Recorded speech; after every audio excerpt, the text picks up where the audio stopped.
अध्याय 2 सबक 1 अमीर लोग पैसे के लिए काम नहीं करते। डैडी, क्या आप मुझे बता सकते हैं कि अमीर कैसे बना जाए? यह सुनते ही मेरे डैडी ने अपना शाम का अखबार नीचे रख दिया। बेटे, तुम अमीर क्यों बनना चाहते हो? क्योंकि आज जिमी की मम्मी अपनी नई कैडिलक कार में आई और वे लोग पिकनिक पर अपने समुद्र तट वाले घर पर जा रहे थे। जिमी अपने साथ अपने 3 दोस्तों को ले गया, परंतु माइक और मुझे नहीं ले गया। उसने हमसे यह कहा कि वह हमें इसलिए नहीं ले जाएगा क्योंकि हम लोग गरीब बच्चे थे। उसने ऐसा कहा? डैडी ने अविश्वास से पूछा। हाँ, बिल्कुल ऐसा, मैंने दर्द भरी आवाज में कहा। डैडी ने अपना सिर हिलाया, नाक तक चश्मे को चढ़ाया और फिर भी अखबार पढ़ने लगे। मैं उनके जवाब का इंतजार करता रहा। यह 1956 की बात है। तब मैं 9 साल का था। किस्मत की बात थी कि मैं उसी पब्लिक स्कूल में जाता था जिसमें अमीर लोगों के बच्चे पढ़ते थे। हम शुगर प्लांटेशन के कस्बे में रहते थे। प्लांटेशन के मैनेजर और कस्बे के बाकी अमीर लोग जैसे डॉक्टर, बिजनेसमैन और बैंकर अपने बच्चों को पहली क्लास से 6ठी क्लास तक इसी स्कूल में भेजते थे। 6ठी क्लास के बाद बच्चों को प्राइवेट स्कूल में भेजा जाता था। अगर मेरा परिवार सड़क के दूसरे छोर पर रह रहा था तो मुझे अलग तरह के स्कूल में भेजा जाता जहां मेरे जैसे परिवार के बच्चे पढ़ते थे। 6ठी क्लास के बाद इन बच्चों की तरह मैंने भी पब्लिक, इंटरमीडिएट और हाई स्कूल किया होता, क्योंकि उनकी ही तरह मेरे लिए भी प्राइवेट स्कूल में जाना संभव नहीं था। मेरे डैडी ने आखिर अखबार को रख दिया। मुझे पता था कि वे सोच रहे थे। उन्होंने धीमी से शुरुआत की। अगर तुम अमीर बनना चाहते हो तो तुम्हें पैसा बनाना सीखना चाहिए। मैंने पूछा, मैं पैसे बनाना किस तरह सीख सकता हूँ? अपने दिमाग के इस्तेमाल से, उन्होंने मुस्कुराते हुए कहा, जिसका असली मतलब यह था, बस मैं तुम्हें इतना ही बता सकता हूँ या मैं इसका जवाब नहीं जानता, इसलिए मुझे तंग मत करो। एक साझेदारी हुई। अगली सुबह मैंने अपने सबसे अच्छे दोस्त माइक को अपने डैडी की बातें बताई। जहां तक मुझे याद है, उस स्कूल में मैं और माइक ही 2 गरीब बच्चे थे। माइक भी मेरी ही तरह था, क्योंकि वह भी किस्मत की वजह से ही उस स्कूल में था।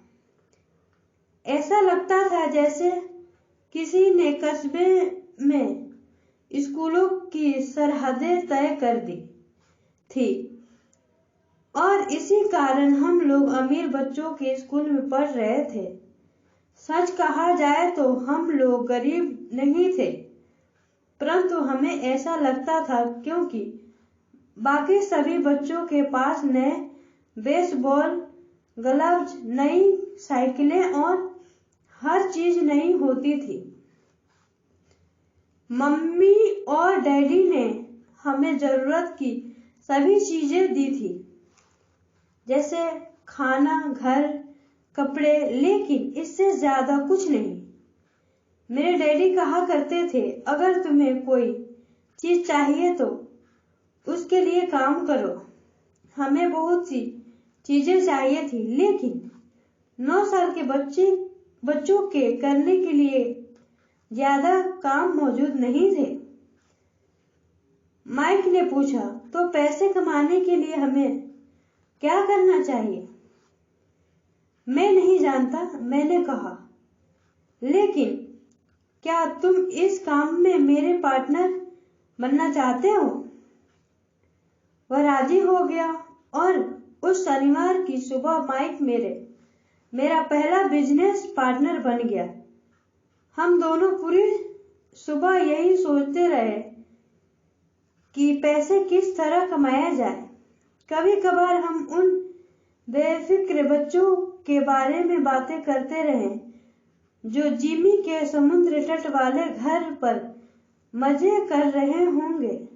इससे थोड़ी चोट पहुंचती थी, परंतु यह चोट अच्छी थी क्योंकि इसने हमें यह सोचने के लिए प्रेरित किया कि पैसे कैसे कमाया जाए। आखिरकार उस दोपहर को हमारे दिमाग में बिजली कौंध गई। यह एक ऐसा विचार था जो माइक ने किसी विज्ञान की किताब में पढ़ा था। रोमांचित होकर हमने अपने हाथ मिलाए और पार्टनरशिप के पास अब एक बिजनेस था। अगले कुछ हफ्तों तक मैं और माइक आसपास के इलाके में दौड़ भाग करते रहे। हम दरवाजों पर दस्तक देते थे और पड़ोसियों से कहते थे कि वे अपने इस्तेमाल किए हुए टूथपेस्ट ट्यूब हमारे लिए रख ले। हैरत से हमें देखते हुए ज्यादातर लोग ने मुस्कुराकर हमारी बात मान ली। कुछ ने हमसे पूछा कि हमें टूथपेस्ट ट्यूब क्यों चाहिए। इसके जवाब में हमने कहा, हम आपको यह नहीं बता सकते, यह एक बिजनेस सीक्रेट है। सप्ताह गुजरते गए और मेरी माँ बहुत दुखी हो गई।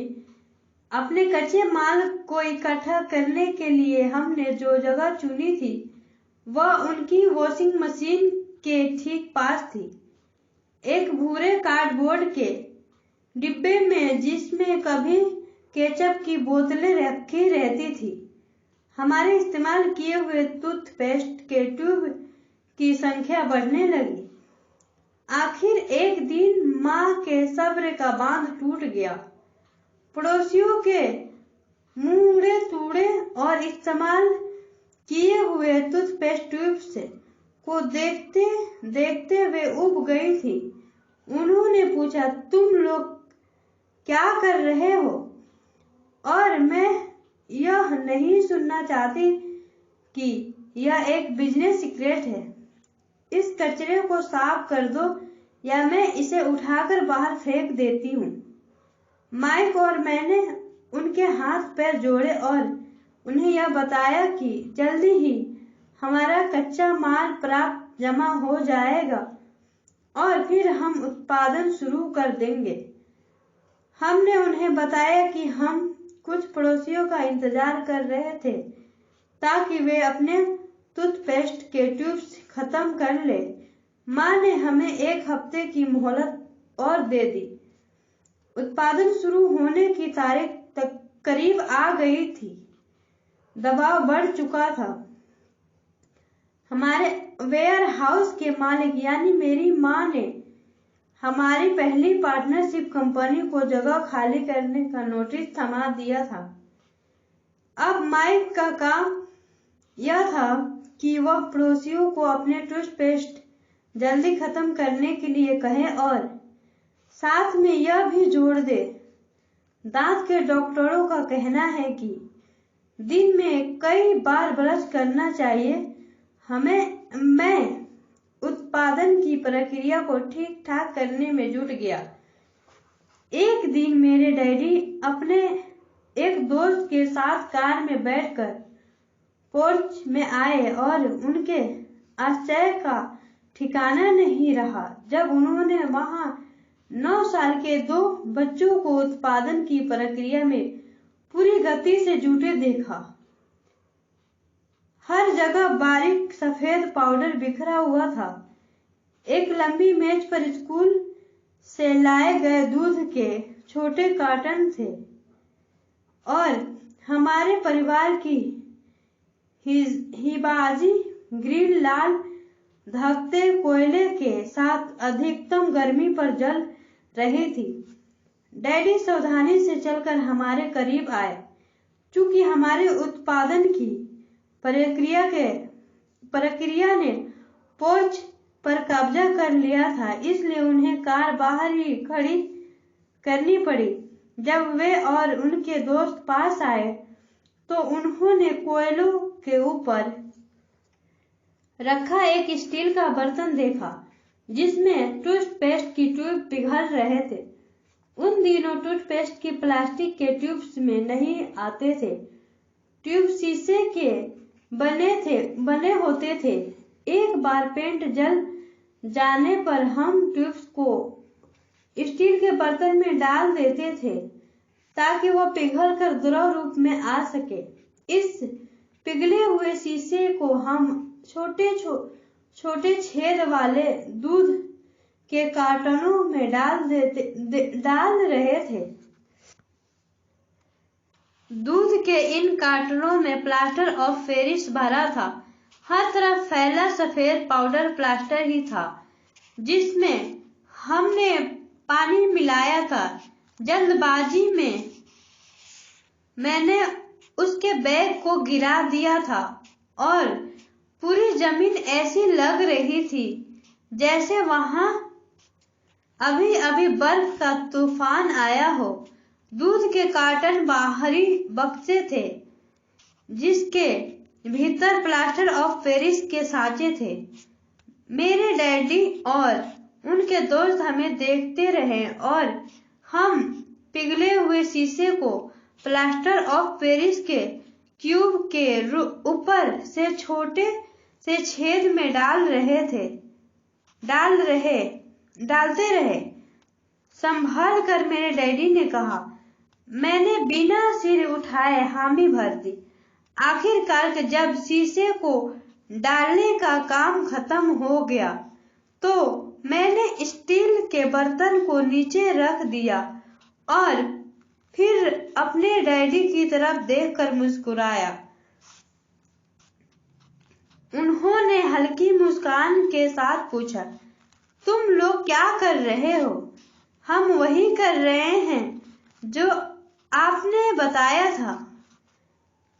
हम अमीर बनने जा रहे हैं, मैंने कहा। हाँ, माइक ने सिर को हिलाते हुए और मुस्कुराते हुए कहा, हम दोनों पार्टनर हैं। डैडी ने पूछा, और इन प्लास्टर के सांचों में क्या है? देखिए, मैंने कहा, इसमें एक बहुत अच्छी चीज है। छोटे हथौड़े से मैंने सिर को ठोका जिससे बाहरी खोल टूट गया। सावधानी से मैंने ऊपर के आधे प्लास्टर को हटाया और जस्ते का एक सिक्का बाहर गिर गया। है भगवान, मेरे डैडी ने कहा। तो तुम लोग जस्ते के सिक्के ढाल रहे थे? बिल्कुल सही, माइक ने कहा।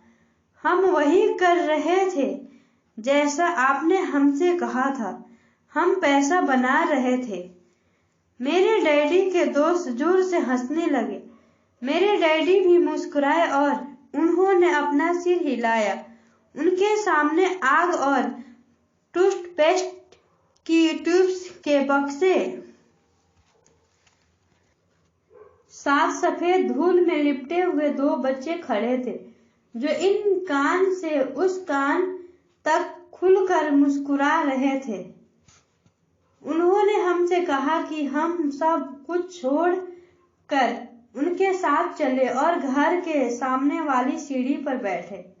मुस्कुराते हुए उन्होंने हमें जालसाजी शब्द का मतलब समझाया। हमारे सपने धराशायी हो गए थे। तो आपका मतलब है कि यह गैर कानूनी है? माइक ने कांपती आवाज में पूछा। छोड़ो भी, डैडी के दोस्त ने कहा। हो सकता है कि बच्चे अपनी जन्मजात प्रतिभा को विकसित कर रहे हों। मेरे डैडी उन्हें घूरते रहे। हाँ, यह गैर कानूनी है, डैडी ने नरमी से कहा।